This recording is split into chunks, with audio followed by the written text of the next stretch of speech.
Good morning. We're here in chapter 4 of Exodus this morning. And we're going to talk about Moses as Israel's forerunner. And so this week, I want to start to explore this pattern of Moses as the forerunner, the mediator, going before Israel and mediating between Israel and God. And we're going to see how Moses' experience with Yahweh forms the basis for Israel to experience Yahweh's presence. And Israel's experience with Yahweh's presence forms the basis for all of humanity to experience Yahweh's presence. And so this is part of God's great plan to reverse humanity's exile out of God's presence in the fall and bring us back to a restored Eden where humanity can be face to face with God again. So that's where we're headed this morning. And before we get started, so this is a picture of me at work with all my gear on. And I want to talk a little bit about what does it mean to be a forerunner. And so when I became a nurse, I spent 4 years sitting in lecture halls, learning all kinds of stuff about nursing and about the human body. And then when I started my first job, I was precepted by another nurse who had a lot more experience than me.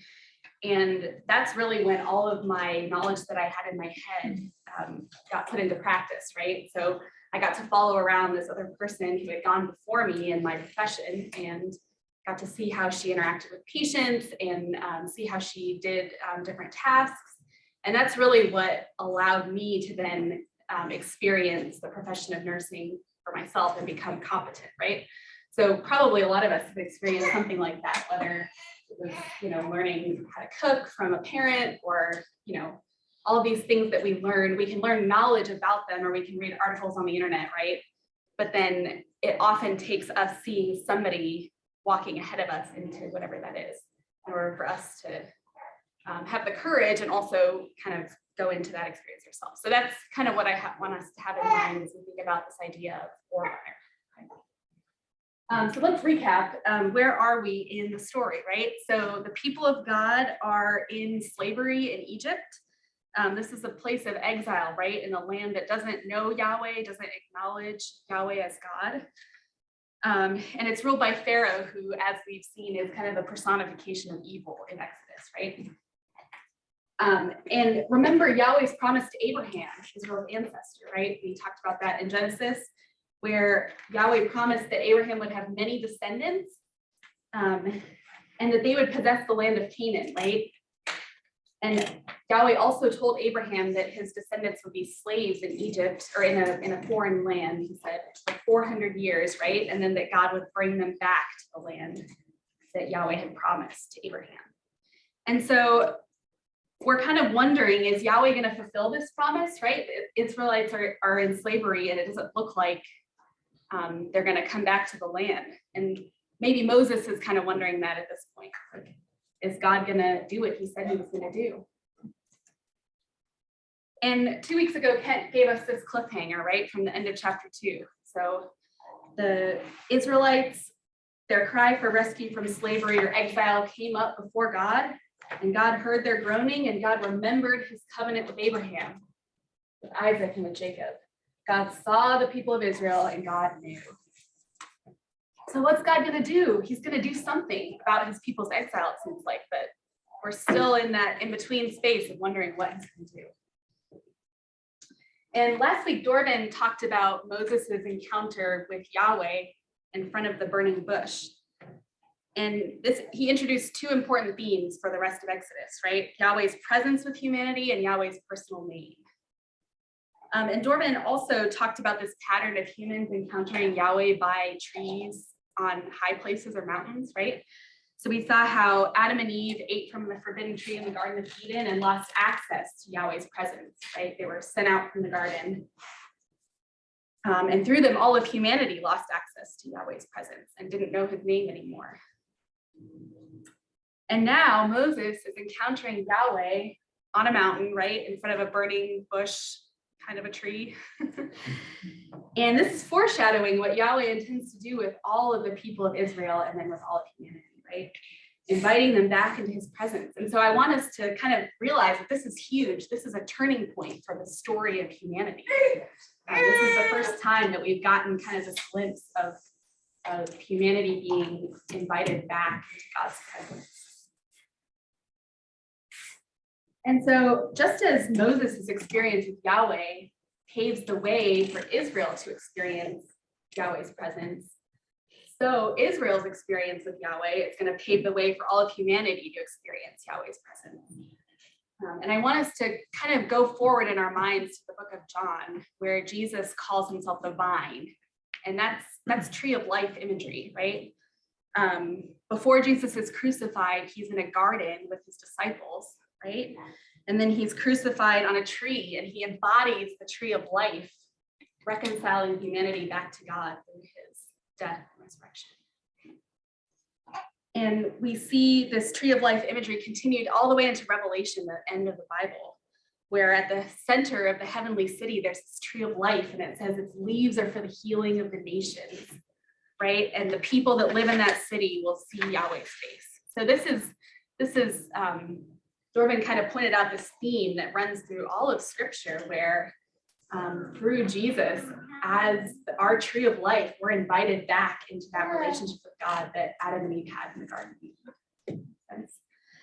And there's going to be no barrier between us and Yahweh because of sin. That's where the story's headed. So we're going to read the text together, and actually I have some lovely volunteers that are going to help me read the text this morning. And then I'll kind of point out some stuff about these verses, and then we're going to look a little bit closer at Moses' call to be Israel's forerunner.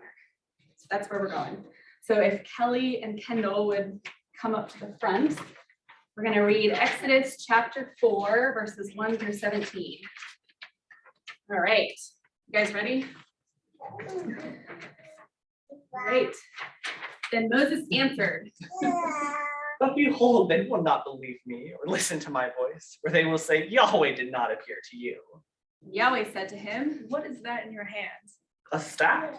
and he said, "Throw it on the ground."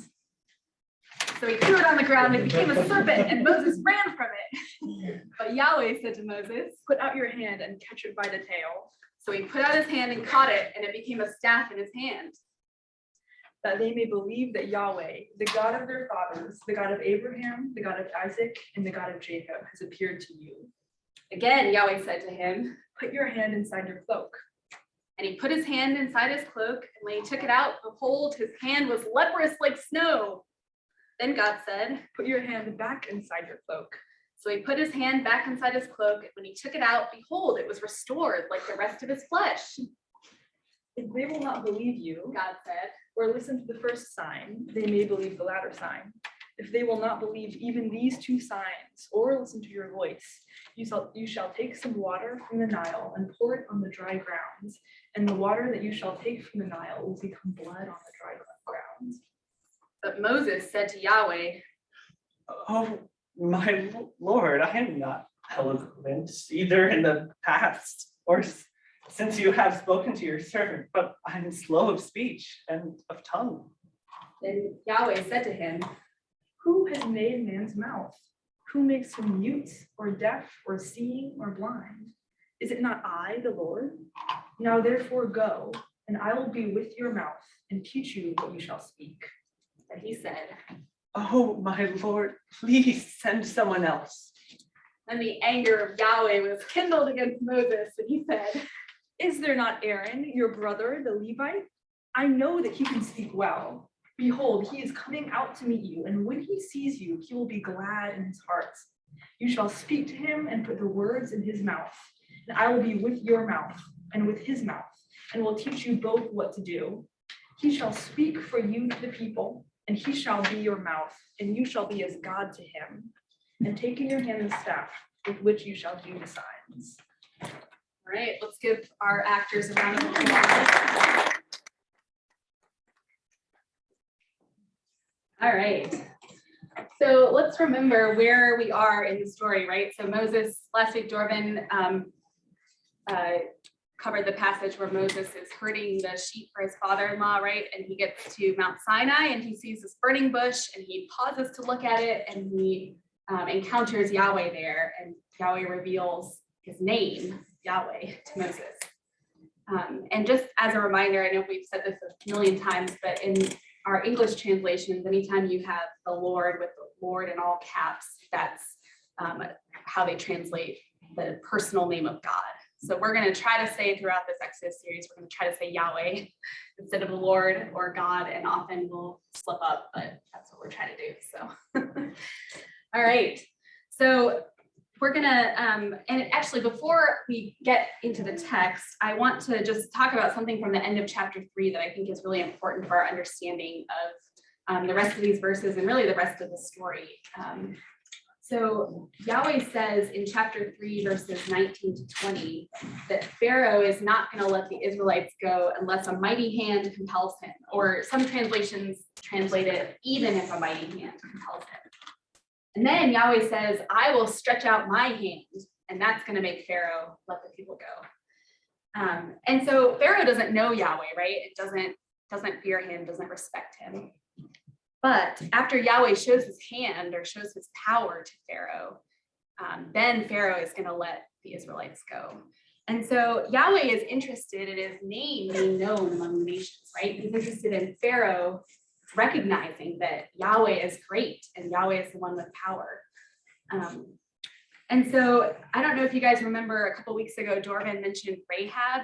So when the spies reached Jericho, the first city that they get to in the land of Canaan, Rahab has already heard of Yahweh.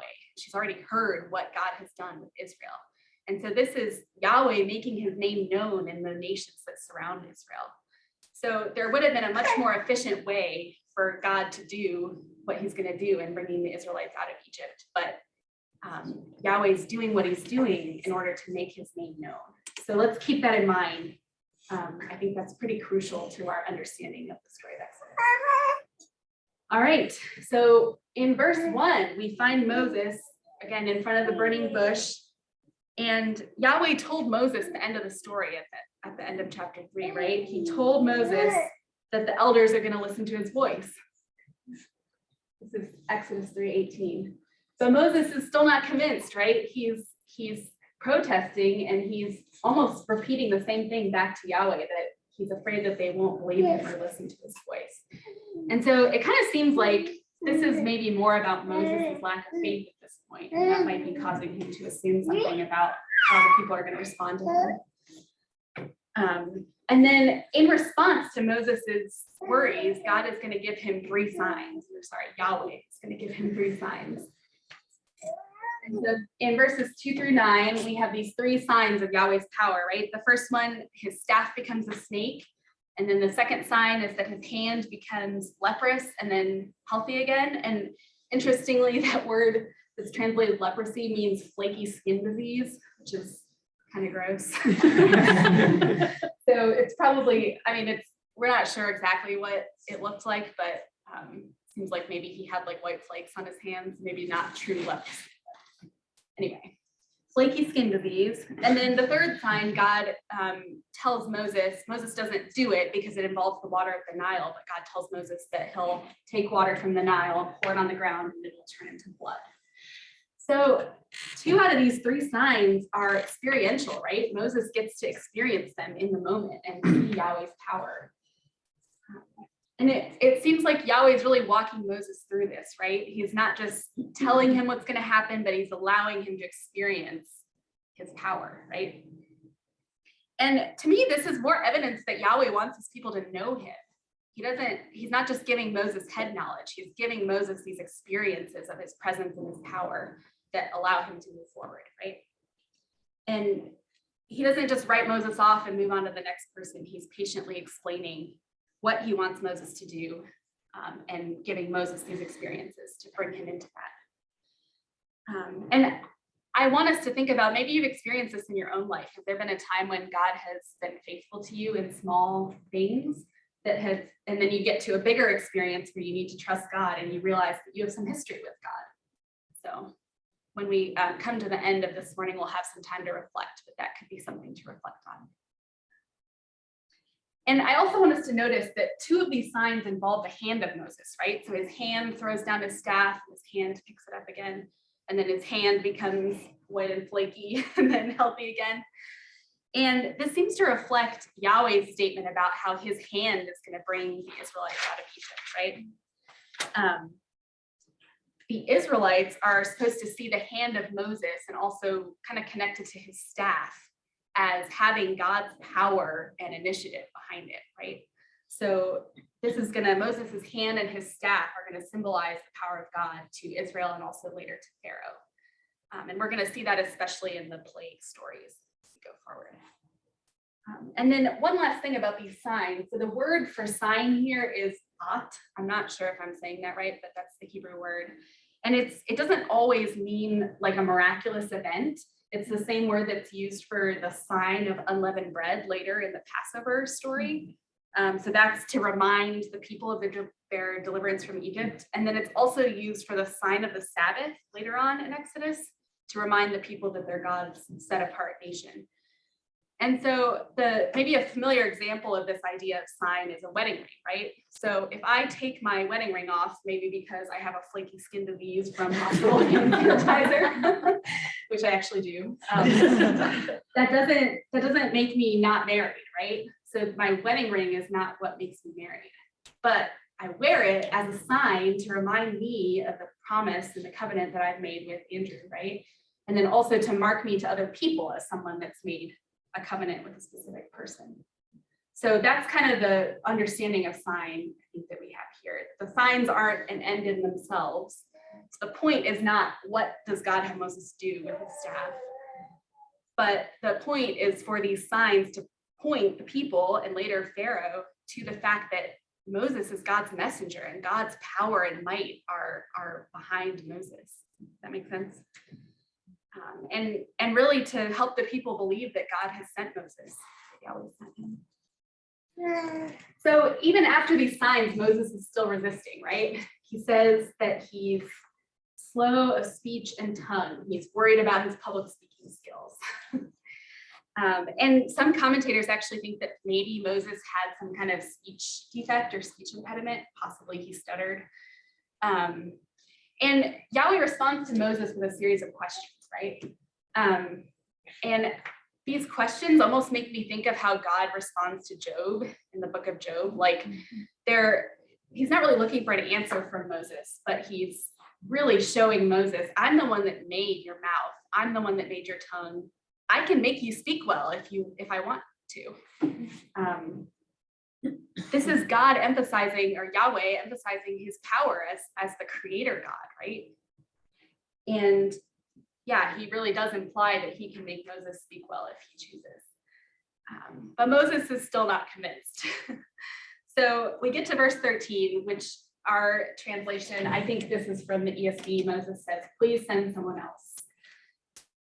And the commentary that we're referring to actually translates verse 13 as Moses saying to Yahweh, please send anyone you want to send. And if we think about the ancient Near East, this is like an example of indirect communication. So Moses is using like an indirect idiom to try to show respect to God. So he's not directly saying, I will not go, but he's implying that God should pick someone else, but in kind of a respectful way. So I think that's interesting because we do want to remember that we're reading these texts that are from a very different culture from our own. And so I think it's helpful sometimes to see a little bit of this nuance. But at any rate, Yahweh's already made up his mind to send Moses. And now Yahweh's a little bit angry, right? So his anger is kindled against Moses. And I really love how this portrays Yahweh as a personal being with emotions. I think it's tempting for us sometimes to think of God as like this impersonal force. But this is part of what it means that Yahweh revealed his personal name to his people, that he wants to know them and be known by them, and he's not an impersonal force. He's Yahweh, he's their personal God. And that's how he's interacting with Moses here. So why wouldn't Yahweh pick someone else after Moses has kind of consistently been kind of an obstinate pain, right? But let's remember Yahweh's goal here is for his name to be known, right? He's not just trying to find the quickest way to get the Israelites out of Egypt. And so if Yahweh works through someone that's as obviously imperfect as Moses, right, then it's clear to Moses and also to the Israelites and also to the nations and to Pharaoh that Yahweh is the real one that's acting. And Moses is his messenger. He's not the real power behind the whole thing. So what does Yahweh do next? He's really patient with Moses in this passage. So Yahweh says that Moses' brother Aaron will help him, and apparently Aaron is a better public speaker than Moses. And it seems like Yahweh's already told Aaron to go out and meet Moses, right? And it's possible that Aaron already has kind of an idea that maybe Moses is going to do something great for the people. It says that when Aaron sees Moses, he will be glad in his heart. Or maybe he's just happy to see his long lost brother. I'm not sure. But either way, Moses and Aaron together are going to be empowered by Yahweh. But Aaron is going to be Moses' mouth. And later on in Exodus, Aaron is actually described as Moses' prophet, as if Moses is God and Aaron is Moses' prophet. So that's kind of a striking statement there. But we see, this is another way that we see Moses is going before the rest of the people. So Moses is the prophet of Yahweh, and then Aaron is the prophet of Moses. So this is kind of where God lands with Moses after kind of answering all of Moses' objections. And another thing that I think is interesting from this whole sequence, that, I mean, maybe God all along planned to send Moses and Aaron together. I'm not totally sure about that. But it really does seem that as Yahweh interacts with Moses, he's kind of flexing a little bit, right?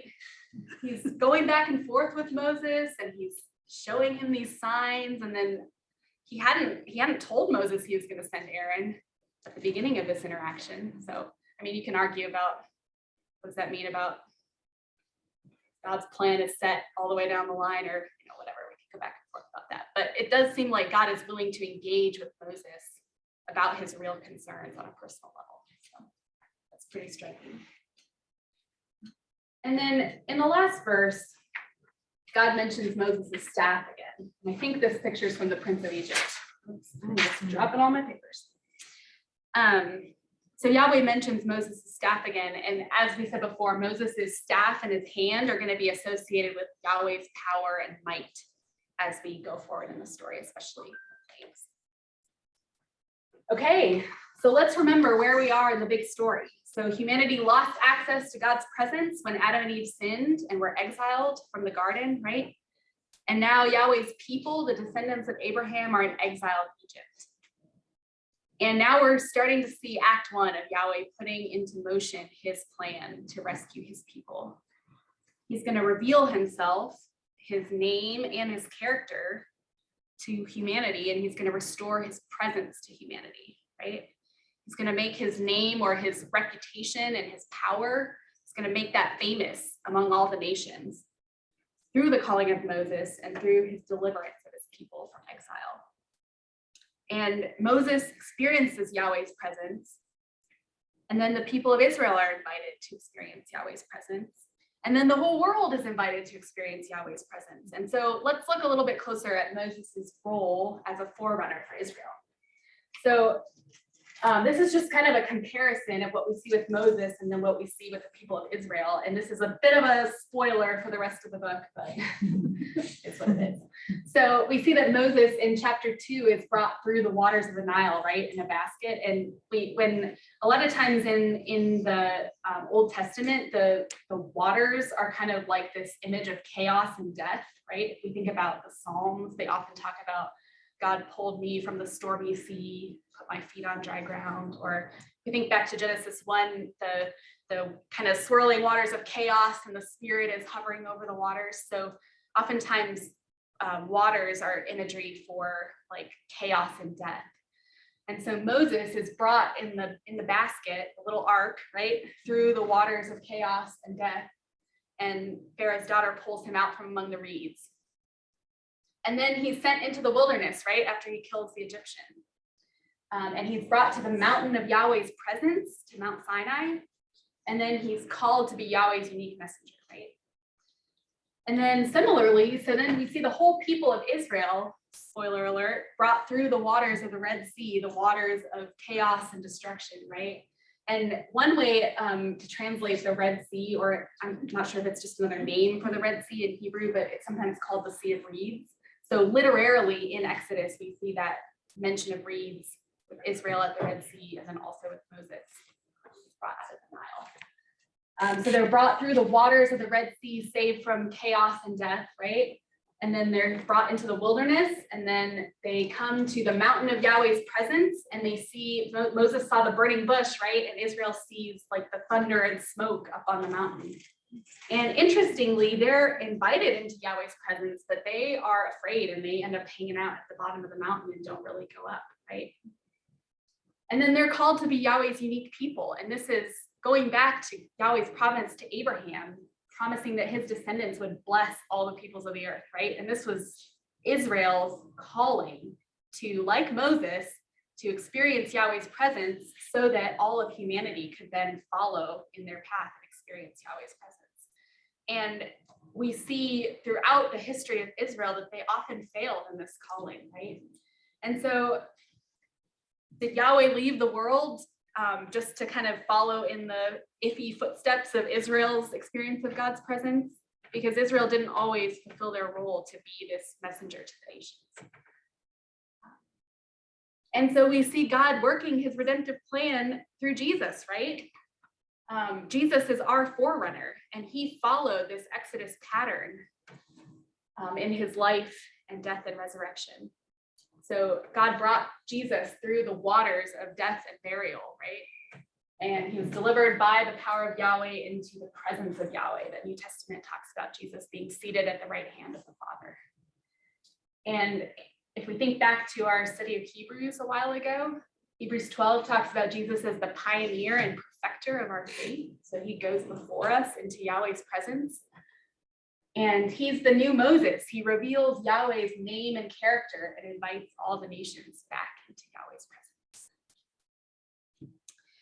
And at the end of the story, I'm going to talk about Revelation again. So in Revelation 21, we see this really amazing passage. It says, I heard a loud shout from the throne saying, look, God's home is now among his people. He will live with them and they will be his people. God himself will be with them. So this is where we're going to end this morning. And I loved that liturgy that Joel had us go through this morning, because I think that's where we are. We're invited, just like the people of Israel, to follow in the footsteps of our forerunner, Jesus. We're invited to know Yahweh's name and his character, to know that he wants to know us and be known by us. And we're invited into his presence. And it's not just for our own sake, it's for the sake of the world. It's for all the people that don't know him, don't know his name, don't know his character, and also don't know how to come into his presence. So that's how we get to participate in this beautiful story that really runs through all of Scripture. And so as we know Jesus, that's how we can know God, right? God, Jesus is Yahweh with skin on, right? So as we experience Jesus and know his character, and through him learn about his Father, we're invited to come into the presence of the Father, just like the vine and the branches, right? And as we go deeper and deeper into that experience of Yahweh, we then are invited to be Yahweh's unique people and to be sent out to invite the whole world into Yahweh's presence. All right. So that's where we're going to end this morning. And I know that Dorman mentioned a couple of weeks ago that this book of Exodus and the other books of the Torah were intended to be read over and over in community and meditated on. And so this morning, we're actually not going to do discussion groups like we normally do, but we're going to just have a couple minutes to meditate on this passage and on what it means that God wants us to know his character and come into his presence.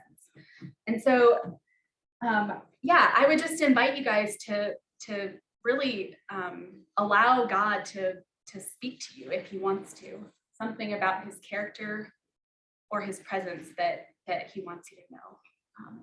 And so I have a few questions up here, which you can think about if you want. One is maybe is Yahweh inviting us to be Moses to someone around us? So maybe God wants to bring someone to mind for you. Or another thing you could think about is how do you feel when Yahweh asks you to do something? Do you feel slow of speech and tongue? I think a lot of us can relate to Moses' feeling of inadequacy when God tells him to do something. So I'm going to ask Joel to come up, and I'm just going to pray really quick, and then Joel will play us some music, and we'll just have a few minutes to kind of reflect on this passage, and then I'll close us in